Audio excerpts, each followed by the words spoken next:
Hello বন্ধুরা, আবার একটা নতুন ভিডিও নিয়ে চলে এসেছি দুপুরবেলা। চিকেন হবে, এই যে আলুটা ভাজা বসিয়ে দিচ্ছি। আর এই যে এখানে চিকেন রেডি করেছি, এই যে পেঁয়াজ দিয়ে আজকে মাখিয়ে বসিয়ে দেবো। আর এই যেখানে সব মশলা রেডি করেছি, এই যে সব একসঙ্গে আজকে দিয়ে মেখে বসিয়ে দেবো।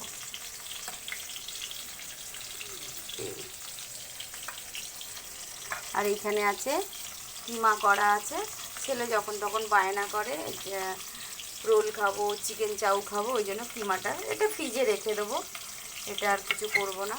আর এই যে যেখানে মাংসটা মেখে বসিয়ে দেবো। আর এই যে এখানে চাল বার করেছি, চালটা জল দিয়ে দিই, এখনই ভাত বসাবো। রান্নাটা আজকে দেরি হয়ে যাচ্ছে বলে তোমাদের কাঁচাই দেখিয়ে দিলাম। মেখে এই চিকেনের ঝোল আজকে কষা কষা করবো, চিকেনের ঝোল আর ভাত, আর কিচ্ছু না। ভালো করে মাখবো। এটাই ছিল আমার ভিডিও। আমার ভিডিওটা যদি ভালো লাগে আমার প্রোফাইলটাকে ফলো করে দেবে।